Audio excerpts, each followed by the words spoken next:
Senator Rubio, this is Jeff Phillips. He's an attorney. He says he likes you and Donald Trump. Still has not made up his mind. Jeff, welcome. Hi, Jeff.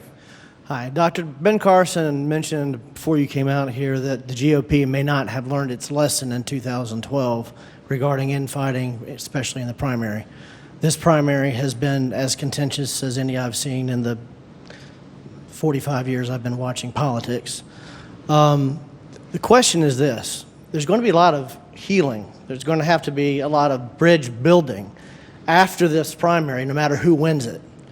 And I would like to know what you would do and what you have done in the past to show that you have the ability not only to unify the Republican Party, but unify the American people well enough to win the general election? That's a great question. First of all, I think we need to remember that in this country we're blessed, that we have, in this country, we solve through elections what other countries solve through civil wars.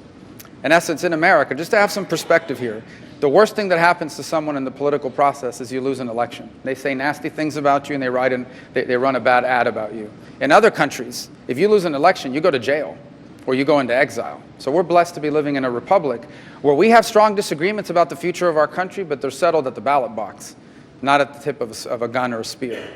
That said, you're right that if we want to win an election, we're going to ultimately have to come together. And I believe I already provide that. There's a reason why virtually every candidate in this field has attacked me, because I run a campaign that I believe appeals to the broad sector of the Republican electorate. Now, they don't all agree with me on every issue, but we basically campaign to every voter in the Republican coalition. But my promise to you, if I'm the nominee, is I'm not just going to unify the Republican Party, I'm going to grow it. We're going to take our message to people that haven't voted for Republicans in a long time.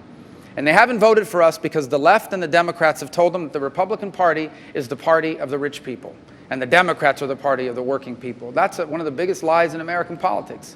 The Democratic Party, which today is led, apparently according to the polls, by a avowed democratic socialist, has become a far left party. And they're the party of big government. Big government hurts people that are trying to make it.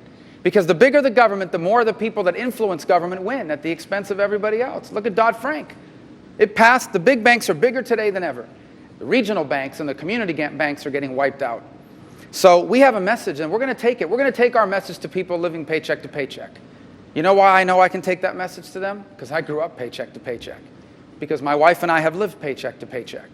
Because I've written a check on Wednesday knowing that the money doesn't get there till Friday, so I date it Saturday. I've had to do that. I know what that feels like. We're going to take our message to young Americans struggling under thousands of dollars in student loan debt. We're going to be the party of the single mom that is struggling to raise her children on $11 an hour, because we're going to be the party that makes it easier for her to go back to school and get the degree that allows her to find a better paying job. We're going to take our message to parents raising their children in the 21st century, because my wife and I are raising 4 children right now. We know how hard it is to instill in our children the values that they teach in our church instead of the values that the culture tries to ram down our throat. My goal is not just to unify the party, but to grow it and ultimately to unify our country.